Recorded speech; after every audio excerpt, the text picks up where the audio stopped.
사랑하는 영락교회 지체들에게 주 안에서 평화 인사를 전합니다.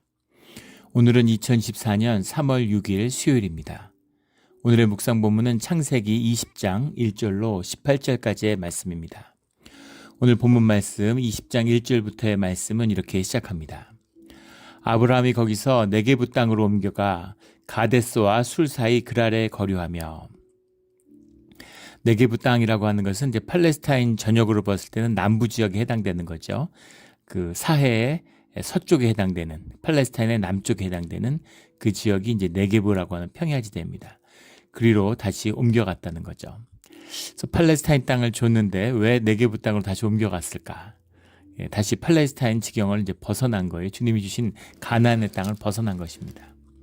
2절에 그의 아내 사라를 자기 누이라 하였으므로 그랄왕 아비멜렉이 사람을 보내어 사라를 데려갔더니, 애굽에서 행했던 처음에 가나안 땅에 왜 정확히 그랄 땅으로 옮겨갔는지는 밝히고 있지 않지만 뭔가 삶에 이제 어려움이 있었겠죠.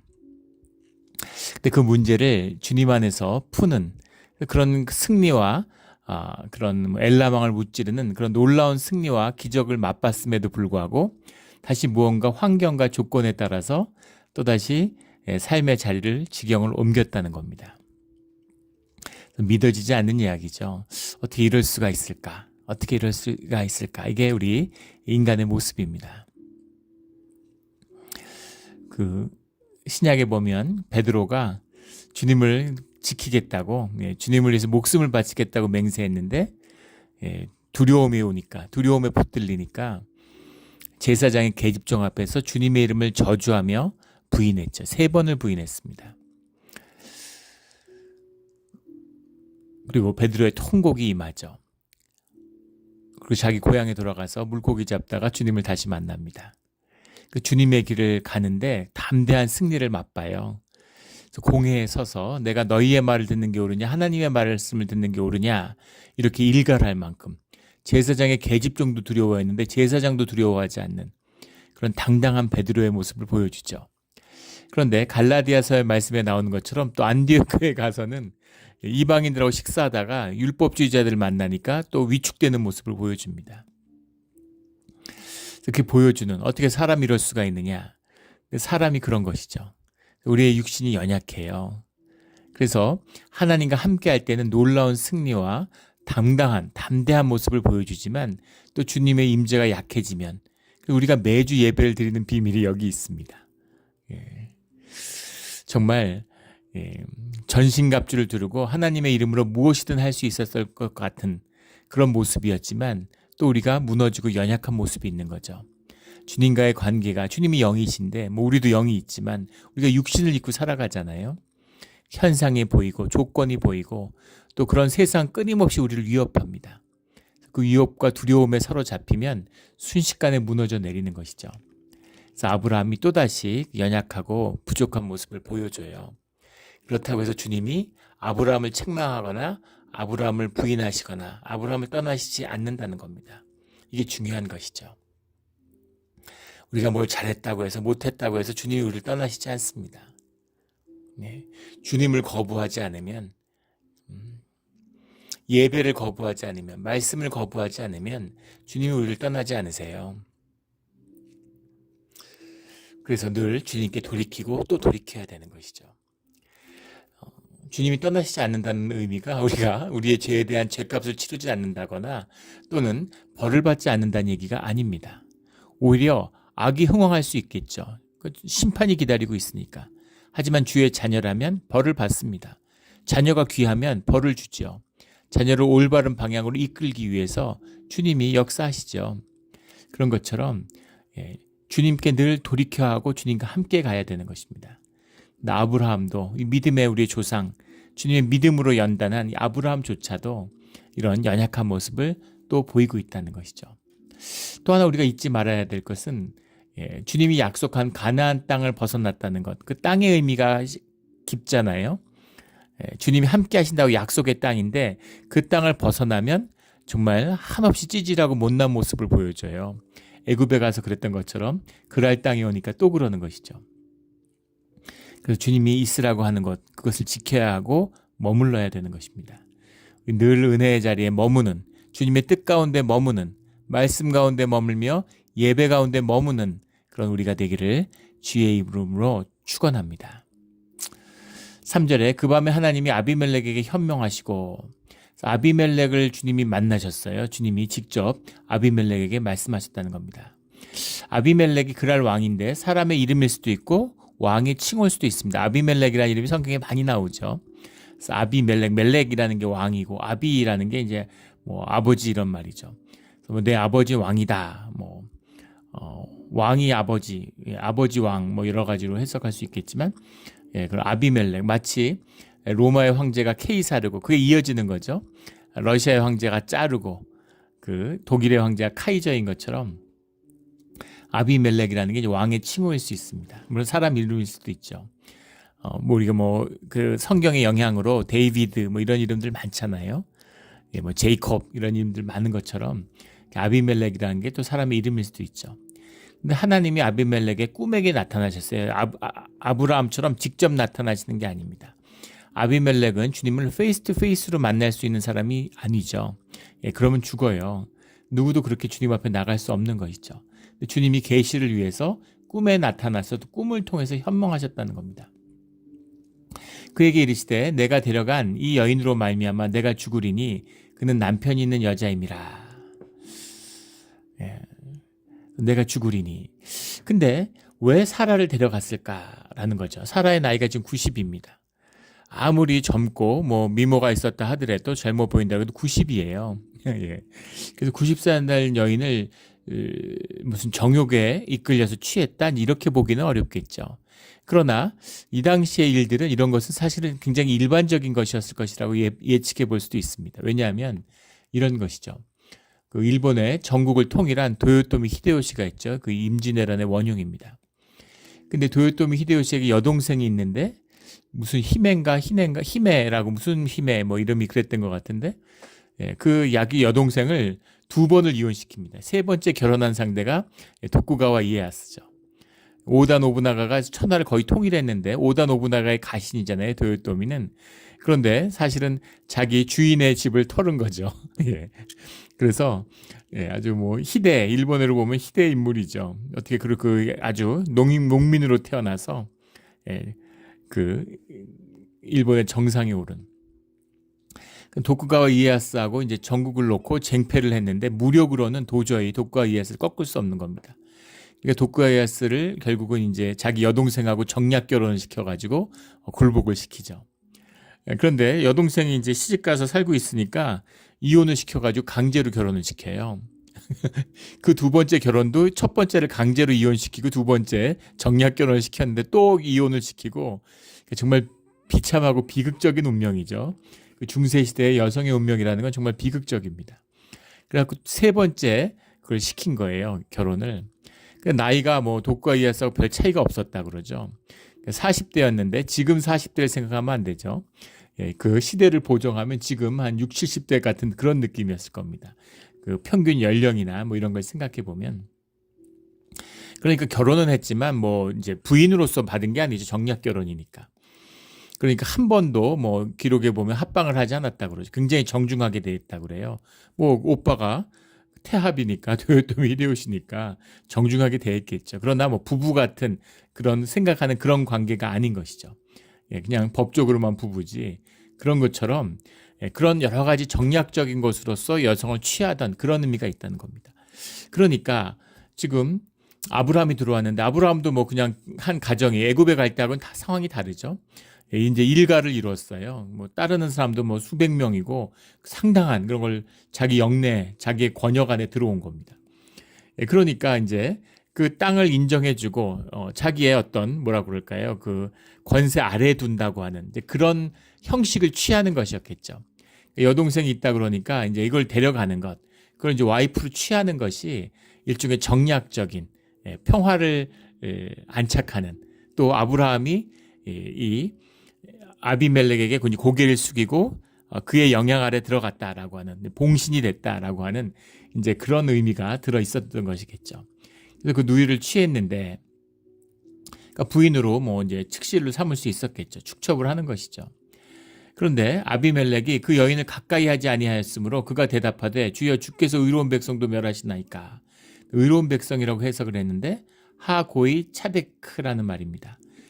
고이라는 말은 이제 이방인 이런 말이죠. 주님 앞에서 자신을 이방인이라고 불렀다는 것도, 근데 죄 없는 이방인, 이게 더 맞는 해석이겠죠. 예. 제가 무슨 죄를 졌습니까? 죄 없는 사람이 어디 있어요? 그런 의미가 아니죠. 제가 나쁜 일 안 했습니다, 이런 얘기죠. 예. 제가 몰랐지 않습니까? 그리고 제가 취한 것도 아니고, 예. 그 상황을 누이라고 해가지고 그래서 내가 온전한 마음과 깨끗한 손으로 이렇게 하였나이다 라니까 합법적으로 했다는 얘기죠. 그래서 요즘 시대의 상식이 아니라 그 시대의 상식입니다. 그러니까 내 땅에 들어와가지고 내 영토 안에서 먹고 살겠다고 하니까, 벼농사 지역이었으면 이런 식으로 전개되지 않겠죠. 지금 이제 이 목축업을 하잖아요. 목축업을 하니까 떠돕니다. 자기의 권역이 있는 거지 무슨 말뚝박아서 거기까지 뭐 호적이 있어서 내 땅이다 이제 이런 건 아니죠.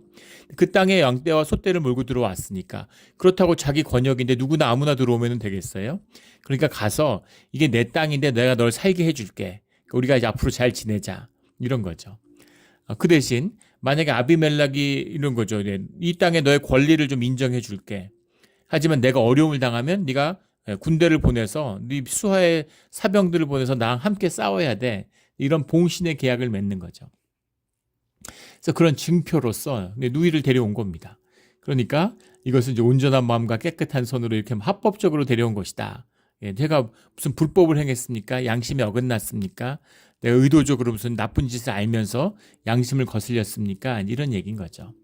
6절에 하나님의 꿈에 또 그에게 이르시되 내가 온전한 마음으로 이렇게 한 줄을 나도 알았으므로, 주님이 그 마음을 안다는 거죠. 네가 악행을 하거나 사람들을 핍박하거나 이런 사람이 아니라는 걸 알아. 그리고 아브라함이 잘 정착할 수 있도록 수용하고 도와주려고 하는 마음이 있었던 것도 알아. 이렇게 말씀하시는 거죠. 그래서 내가 너를 범죄하지 않도록, 나쁜 짓 하지 않도록, 저주에 묶이지 않도록 너를 내가 지켜준 거야. 이렇게 말씀하시는 거죠. 그 여인에게 가까이 하지 못하게 하는 거다. 지금 사라에게서는 이삭을 낳을 믿음의 구속의 역사를 시작할 주님이 준비를 하고 있는데, 그리고 분명히 얘기했잖아요. 내년에 애를 낳을 거라고. 그렇게 얘기를 했는데 지금 아비멜렉하고 동침을 하거나 이러면 어떻게 되겠습니까? 주님이 지켜주시는 거죠. 강권적인, 주님이 꼭 이루셔야 할 역사 가운데 강권하는 역사가 있는 겁니다. 우리의 믿음을 지키고 우리를 인도하시는데 주님의 강권적인 역사가 있기를 주의 이름으로 축원합니다. 이런 영역이 있는 것이죠. 자유하게 하고 풀어주지만 레드라인이 있는, 넘어가서는 안 되는 그런 라인이 있는데 주님의 은혜로 넘어가지 않도록 붙들어 주시는 그런 강한 은혜, 큰 은혜가 있다는 거죠. 예전에 이제 한국에서 그 교단의 어떤 목사님인데 이제 원로 목사님이시죠. 근데 아주 목회를 잘 하셔서 많은 목사님들이 존경을 받았어요. 근데 그 목사님이 당신이 목회를 훌륭하게 그렇게 존경스럽게 존경받으면서 잘 마칠 수 있었던 비결이 뭔지를 이제 후배 목사들이 다 궁금해하는 거죠. 근데 그분이 뭐라 그러시냐면은 하나님이 늘 함께 해주셨다고, 정답이죠. 그런데 잠시도 한눈을 팔지 못하게 하셨다고, 조금만 딴 생각이 들고 조금만 삶이 나태해지려고 그러면 주님이 늘 치셔서 몸이 아프거나 안 좋은 일이 있거나 이래갖고 막 2번 다시는 그러지 않겠다는 회개의 그 기도가 절로 쏟아져 나오게 그렇게 인도해 주셨다고, 참 얼마나 감사한지 모른다, 이런 고백을 들은 일이 있습니다. 그래서 어찌 보면 뭐 그렇게 한눈도 팔지 못하도록, 딴 생각도 하지 못하도록 조금만 이렇게 나쁜 마음이 들거나 나태한 마음이 들면 몸이 막 아프다는 거예요. 몸살을 된통 앓고 나면 엄두도 나지 않았다고 이렇게 얘기하는 겁니다. 주님의 은혜죠. 주님의 은혜예요. 작은 죄가 큰 죄를 부르는 것이죠. 주님이 지켜주셨다라고 하는 강권적인 역사입니다. 이제 그 사람의 아내를 돌려보내라. 그는 선지자라. 선지자라는 이름이 처음 나왔는데 나비라는 말이죠. 나비라는 말은 이제 말한다라는 뜻입니다. 주님의 말씀을 선포하는 자죠. 주의 말씀을 전하는 자입니다. 주님의 말씀을 전하는 자, 선지자다 그러면 마치 미래를 예견하는 것 같은 그런 뉘앙스가 있죠. 사람들이 느끼기에는. 그런 의미가 아니라 뭐 그런 의미도 일부분 있을 수 있겠죠. 실제의 이야기를 하는 겁니다. 본질의 역사에 대해서 이야기하는 거죠. 주님은 숨어있는 본질이시니까. 하지만 그 실제 그 깊이, 본질 속의 깊이가 실제화되는 것이 현상의 역사고 또 역사의 그 섭리죠. 그런 의미에서는 또 뭐 선견자 이렇게 얘기할 수도 있겠죠. 선지자라. 그가 너를 위하여 기도하리니. 그러니까 아브라함이 선지자고 중보자라는 사실을 말씀하고 있는 거죠. 예, 아브라함에게 네가 후대했기 때문에 아브라함이 너를 위해서 기도해 줄 것이다. 이런 말입니다. 내가 살려니와 내가 돌려보내지 아니하면 너와 내게 속한 자가 다 반드시 죽을 줄 알지니라. 축복의 도구가 될 수도 있고 저주의 도구가 될 수가 있어. 주님의 임재의 비밀입니다. 성경 전체를 관통하는 이야기죠. 주님이 함께하기를 원해요. 뭔가 본질이니까 본질이 회복되기를 원해요. 근데 그것이 현상적으로 볼 때는 축복이 될 수도 있고 저주가 될 수도 있다는 겁니다. IMF가 왔을 때 90년대 그때 진짜 뭐 세상에 그런 저주가 없었죠. 그 고통과 고난을 뭐 말로 다 해 뭐 하겠습니까? 수많은 사람들이 실직을 하고 엄청난 고통을 겪었어요. 그런데 20수년, 30년 가까이가 지나가면서 사실은 그게 한국 경제에는 축복이었음을 알게 된 거죠. 그게 한국 경제의 축복이 된 겁니다. 기업들이 전문화되고 재정이 건전화되고 또 기업들이 세계화되는 그런 계기가 됐죠. 일본은 그런 위기가 없었어요. 근데 30년 동안 경제가 계속 침체되고 계속 퇴보하고 있습니다. 일본을 보면 믿어지지 않을 정도죠. 그래서 그런 큰 위기를 겪지 않은 것이 복인 것 같지만 사실은 저주가 된 거죠. 그러면 IMF만 겪으면 다 복이냐? 아니죠. 아르헨티나나 뭐 태국 이런 나라들 보세요. 그래서 세상에 어떤 일이든 주 안에서 그 사실을 받아들이느냐, 주 안에서의 삶을 살아가느냐, 그것이 복과 저주의 구별입니다. 너에게 복이 될 수도 있고 저주가 될 수도 있다. 이 말씀인 거죠. 임재의 비밀인 거죠. 8절에 아비멜렉이 그날 아침에 일찍 일어나 모든 종들을 불러 그 모든 일을 말하여 들려주니 그들이 심히 두려워하였더라. 그래서 놀라운 일이죠. 어떻게 보면 자기 굉장히 부끄러운 일일 수도 있고 또 약한 모습이잖아요. 근데 그것들을 자기 밑에 있는 모든 수하들을 불러서 다 얘기했다는 겁니다. 그러니까 상당히 훌륭하고 뛰어난 탁월한 지도자라는 사실을 볼 수 있죠. 그들의 마음이 하나 되기는 또 왜 그렇게 했을까? 혹시나 왕의 뜻을 거슬러서 신하들이 엉뚱한 실수를 할 수도 있겠죠. 또 월권이 있을 수도 있고 또 뜻을 잘 헤아리지 못할 수도 있기 때문에 아주 투명하게 자기에게 닥친 상황을 얘기해 준 겁니다.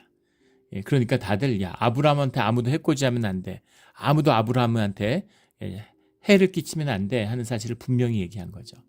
그리고 나서 9절에 아비멜렉이 아브라함을 불러서 그에게 이르되 내가 어찌하여 우리에게 이렇게 하였느냐? 내가 무슨 죄를 내게 범하였기에 내가 나와 내 나라에 큰 죄에 빠질 뻔하게 하였느냐? 내가 합당하지 아니한 일을 내게 행하였도다.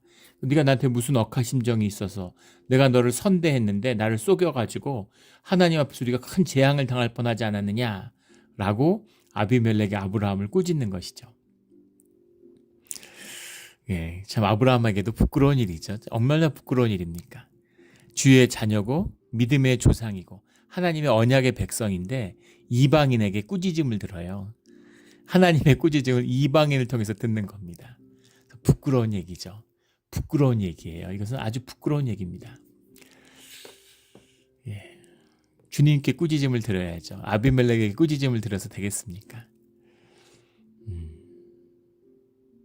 그래도 아브라함이 또 아비멜렉의 말에 귀를 열고 그 뜻을 받아들이는 사람이라는 거죠. 하나님을 만난 사람들이기 때문에 하나님을 만났기 때문에 하나님 안에서 이런 정직한 만남이 이제 이루어지는 것이죠. 그래서 늘 중요한 것은 우리가 주님을 만나야 한다는 겁니다. 항상 주님을 먼저 만나야 돼요. 그것이 가족이든 뭐 부부든 자식이든 뭐 직장이든 어디를 가나 누구를 만나거나 그 사람을 만나기 전에 먼저 주님을 만나야 됩니다. 주님 안에서 만나야 돼요. 이것이 주님과 함께하는 주님 안에 있는 아주 중요한 비밀이죠. 우리 늘 주님 안에서 사람들을 만나는 관계를 맺는 그런 우리 모두가 되기를 주의 이름으로 축원합니다. 11절에 아브라함이 이르되 이곳에서는 하나님을 두려워함이 없으니 내 아내로 말미암아 사람들이 나를 죽일까 생각하였으며, 하나님을 두려워하지 않고 난 하나님의 사람인데 하나님을 두려워하지 않는 사람들은 무슨 짓이든 하죠. 인간이 잔인해집니다. 사람을 믿을 수 없죠. 근데 그 사람이 하나님과의 어떤 관계를 맺고 있는지, 그것을 보면 그 사람을 신뢰할 수 있는지 없는지를 알 수 있는 것이죠. 이것이 모든 트러스트, 신뢰의 비밀이에요. 인간의 모든 신뢰가 주님 안에서 나왔습니다. 믿음의 비밀이기도 하죠. 기독교 문명에서 자본주의가 나온 게 괜한 것이 아닙니다. 어떻게 인간에게서 노동을 분리해요? 어떻게 노동에게서 가치를 분리합니까? 어떻게 상품에게서 가치를 분리해요? 어떻게 가치가 떠다닐 수 있어서 보이지가 않는데, 믿음이죠. 서로가 믿음을 나누고 믿음을 공유하기 때문입니다. 뭘 믿어요, 근데? 뭘 보고 믿습니까? 사람을 어떻게 믿어요? 그 믿음을 주님 안에서 서로를 믿을 수 있는 것이죠. 그래서 그 믿음의 종교가 깨끗할수록 종교 개혁을 하고 그런 곳에서 이런 퓨리타니즘이 일어난 곳일수록 그 자본주의가 꽃을 피웠죠. 자본주의가 신앙의 열매라는 의미가 아니라 그 믿음의 유산이라는 것이 인간에게 얼마나 귀중한 것인가, 인간이 영이라고 하는 다스리는 권세 가운데 그 믿음이라는 것이 얼마나 중요한 것인가라는 것을 말씀하고 있는 겁니다. 그런 말이 있죠. 정말 믿을 수 있는, 내 목숨이 아깝지 않은 믿을 수 있는 사람이 3사람만 있으면 나라도 세울 수 있다고. 근데 그렇게 사람을 믿을 수 없는 것이죠. 근데 하나님 안에 있기 때문에 믿을 수 있는 것입니다. 주님을 믿음으로. In God we believe, 미국의 달러에 그렇게 써 있잖아요. 우리는 하나님을 믿는다도 되는데 하나님 안에서 우리는 믿는다라는 겁니다. 그것이 이제 그 화폐를 통용할 수 있는 비밀인 거죠. 그래서 하나님을 두려워함이 없으니 내가 죽을까 염려했다. 그리고 12절에 그는 정말로 나의 이복 누이로서 내 아내가 되었음이니라. 그래서 이제 그 사라가 자기 이복 누이라고 이야기하고 있습니다. 근데 앞에 성경 말씀에 그렇게 소개된 적이 없었죠. 그래서 이복 누이는 아니고 뭐 조카 아니었겠느냐 많은 논란이 있는데, 이복 누이라고 했으니까 이복 누이, 이 상황에서 거짓말 하겠습니까? 정말로라고까지 붙였잖아요. 그러니까 정말로 이복 누이인 거죠. 배다른 누이였겠죠. 내 아내가 되었음이니라. 13절에 하나님이 나를 내 아버지의 집을 떠나 두루 다니게 하실 때 내가 아내에게 말하기를 이후로 우리가 가는 곳마다 나를 그대의 오랍이라 하라. 이것이 그대가 내게 베풀 은혜라 하였노라. 그런 이야기들, 사정을 얘기하는 겁니다. 아비멜렉이 양과 소와 종들을 이끌어 아브라함에게 주고, 양과 소와 종들을 이끌어 아브라함에게 줄 이유는 없겠죠. 그런데 왜 이걸 나눠줬을까요? 아브라함이 축복의 근원이고 중보자고 선지자라는 걸 알기 때문이죠. 그래서 아브라함에게 잘해주면 나에게 복이 있구나라는 것을 안 겁니다. 깨달은 것이죠. 그래서 그런 보상을 해줬어요. 그리고 사라에게도 내가 은 1000개를 내 오랍에게 주어, 은 1000개, 1000개라는 건 세겔이죠. 1000세겔을 주었다라니까 한 11g, 11.4g이 한 세겔이다 그러니까 거의 뭐 11kg 정도 되는 거죠. 11kg, 은이 11kg면 상당한 양입니다. 굉장한 거죠. 그래서 너와 함께한 여러 사람 앞에서 내 수치를 가리게 하였노라. 내 일이 다 해결되었노라. 내 수치를 가리게 하였다는 것은 내가 너에게 저지른 결례에 대한 보상이다. 그것으로서 너의 수치를 내가 씻었다, 풀었다, 이런 이야기죠. 그러니까 그 왕이 이 정도로 하니까 얼마나 누가 보더라도 논란이 없는 명예의 회복이 된 거라고 봐야 되겠죠. 17절에 아브라함이 하나님께 기도하며, 그래서 아브라함이 기도를 하니까 하나님이 아비멜렉과 그의 아내와 여종을 치료하사 출산하게 하셨으니, 그래서 아비멜렉을 통해서 자녀가 나올 수 없도록 주님이 막았는데 아브라함이 그 묶인 저주를 풀었다는 겁니다. 그래서 아브라함이 아비멜렉을 위한 축복의 기도를 한 것이죠. 이것이 중보의 자의 기도예요. 이 비밀이 큽니다. 깊은 비밀, 기도의 비밀이에요. 기도가 통해야 되는 것이죠. 주님 안에서 기도가 통해야 되는 겁니다. 우리 교회에서 기도하다 보면 느끼시죠? 기도가 통하고 한 마음으로 기도하고 있구나 하는 걸 알 때가 있어요. 그리고 또 어떤 분을 위해서 중보기도 하는데 그분이 나를 위해서 기도했구나, 나를 위해서 기도하는구나 하는 것을 느낄 때가 있습니다. 예. 저분이 나를 위해서 늘 기도해주고 있구나 하는 걸 깨달을 때가 있어요. 서로 그렇게 기도로 중보해야 되는 것입니다. 이것이 교회의 축복이에요. 코이노니아의 축복입니다. 기도의 축복이죠. 이 기도하는 사람들이 있으면 교회가 걱정이 없어요. 교회가 아무 걱정이 없습니다. 제가 예전에 섬겼던 교회에 권사님들이 이제 여러분 계시지만 그 중에 기도하는 권사님이 2분 계셨는데 2분이 정말 교회 기둥같이 느껴졌습니다. 교회 기둥이에요. 예. 교회에 어떤 어려움이 있어도, 어려움이 있죠. 예. 무슨 어려움이 있어도 교회가 절대 흔들리지 않아요.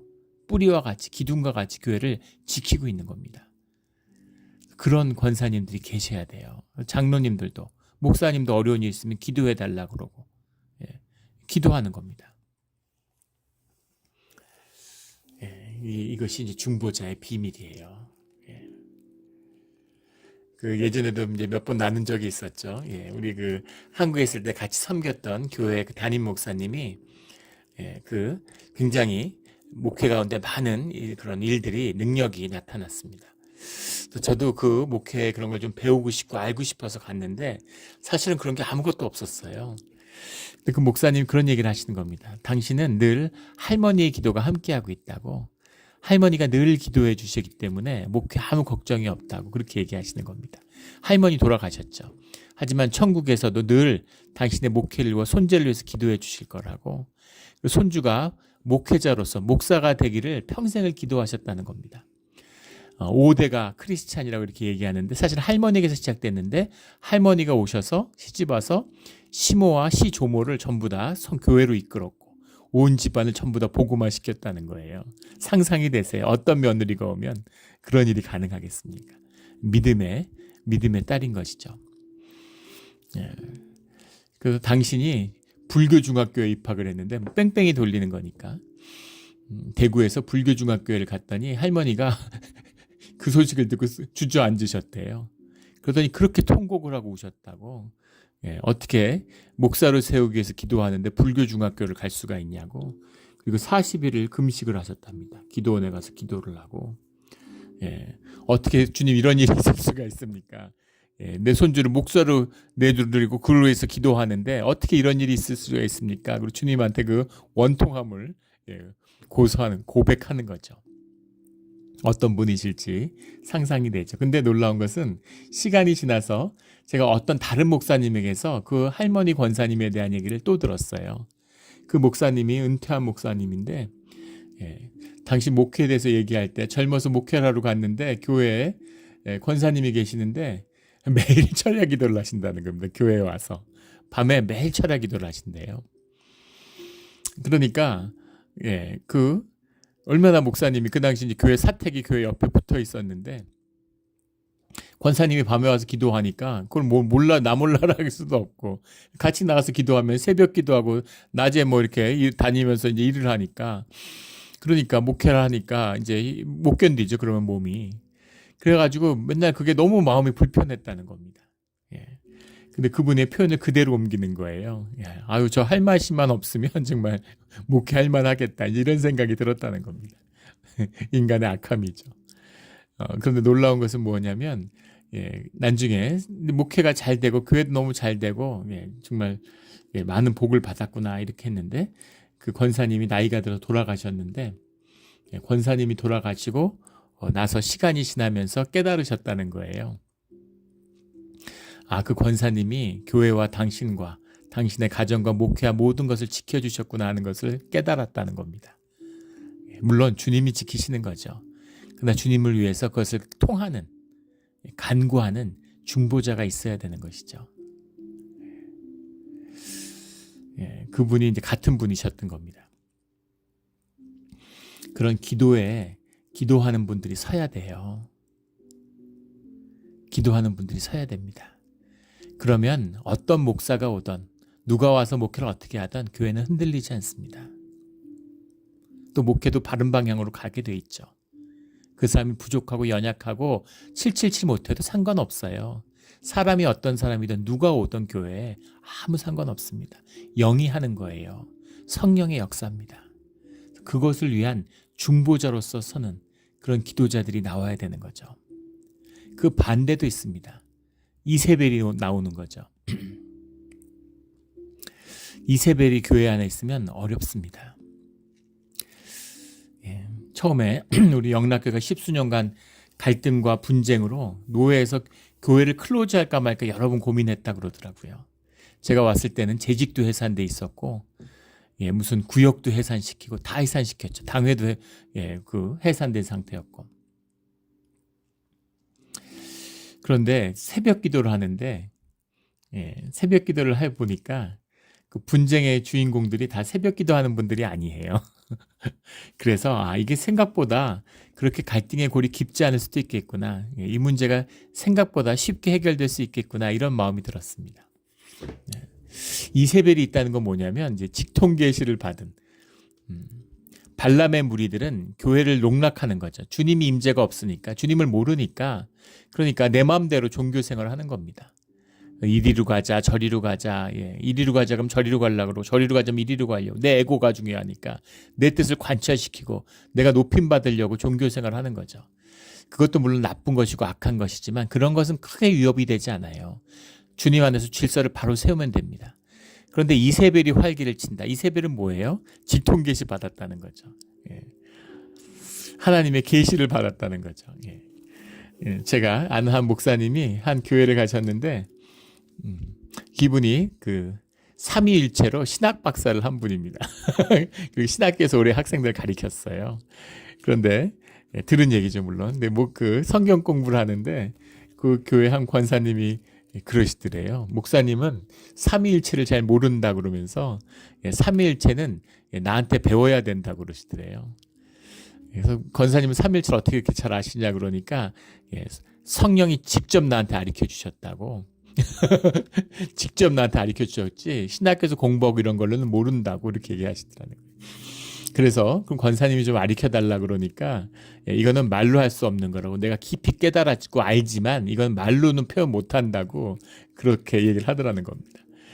그래서 그 얘기를 듣고 진짜 많이 웃었어요. 그리고 그렇게 얘기를 했습니다. 그 권사님이 진짜 제대로라고. 제대로 한 것이죠. 말로 설명할 수 없는 거죠. 깨달았으나 말로 하면 뭔가 잘못된 거죠. 알 수 없는 신비인 거죠. 그런데 뭐 신비를 아는 건 좀 좋죠. 뭐 신비 알면 좋겠죠. 근데 그거 알아서 뭐 하겠습니까? 그게 무슨 의미가 있나요? 그걸 알아가지고 교회의 질서가 있고 주님이 세운 권위가 있어요. 근데 주님이 세운 권위와 영적 질서를 깨는 것으로 자기가 받은 직통 계시를 쓴다. 이게 마귀죠. 마귀의 수하가 된 겁니다. 그런 사람이 활개친다는 건 마귀의 역사가 교회 가운데 있다는 거예요. 마귀가 성전 꼭대기에 앉아서 예수님을 시험하려고 드는 것처럼 그런 시험이 교회 안에 있다는 겁니다. 그럼 교회가 어지러워요. 사람들이 뭐 착하고 좋은 사람들이고 나쁜 사람이 어디 있겠습니까? 좋은 뜻으로 뭘 하고 이런데 막 어지럽고 좋은 뜻으로 했는데 나쁜 결과가 되고 교회가 엉망진창이 되는 것이죠. 이런 게 무서운 겁니다. 그래서 모든 목회는 결국은 성령의 역사 가운데밖에 이루어질 수 없다는 걸 아는 거죠. 그 의미는 뭐냐면 결국 기도밖에 없다는 겁니다. 기도와 말씀밖에 없어요. 그래서 그 기도하는, 아브라함이 하나님께 기도하매라는 오늘 이 말씀이 우리의 믿음의 비밀이고 우리의 신앙에 가는 길의 비밀입니다. 교회의 비밀이기도 하죠. 그래서 우리가 새벽 기도를 위해서 열심을 다하는 겁니다. 진짜 기도가 터져야 돼요.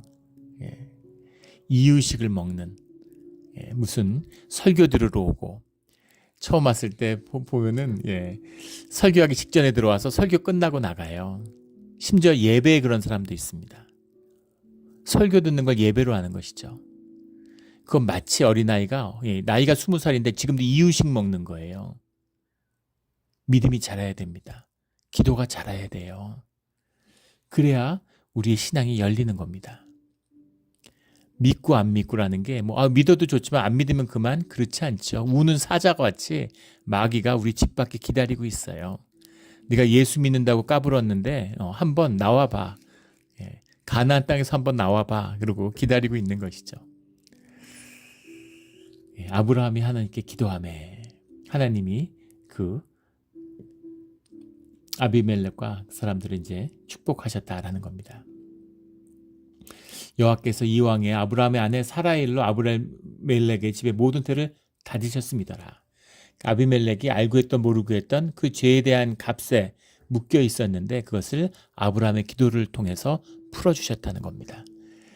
우리 늘 기도가 열리고 기도가 자라서 주님의 말씀이 기도가 되어서 주님과 하나 되는 코이노니아가 열려서 이 땅에 교회가 이루어지는 하나님 나라가 임하는 그런 우리 믿음의 자리가 신앙의 자리가 되기를 예배의 자리가 되기를 예수 그리스도 이름으로 축원합니다. 아멘. 기도드리겠습니다. 하나님 아버지 감사합니다. 오늘 또 아브라함의 연약함을 보면서 우리의 연약함을 돌아보게 됩니다. 하지만 아브라함에게 주신 주님의 은혜를 보면서 깊은 위로와 또 감사를 드립니다. 주님 감사합니다. 붙들어 주시고 주님의 강권적인 역사로 오른팔로 붙들어 주셔서 우리가 시험에 들지 말게 하여 주시고 또 매일매일 주님의 은혜로 채워 주시옵소서. 또 우리를 향한 하늘에서 이루어진 주님의 뜻이 오늘 우리 땅에서 이루어지게 하여 주시옵소서. 기도하는 자가 되게 하여 주시고 기도가 자라나게 하셔서 주님께 기도하며 중보로 주님의 뜻이 땅에서 이루어지도록 함께하는 자가 되게 하여 주시옵소서. 감사하며 예수 그리스도의 이름으로 기도드렸습니다. 아멘.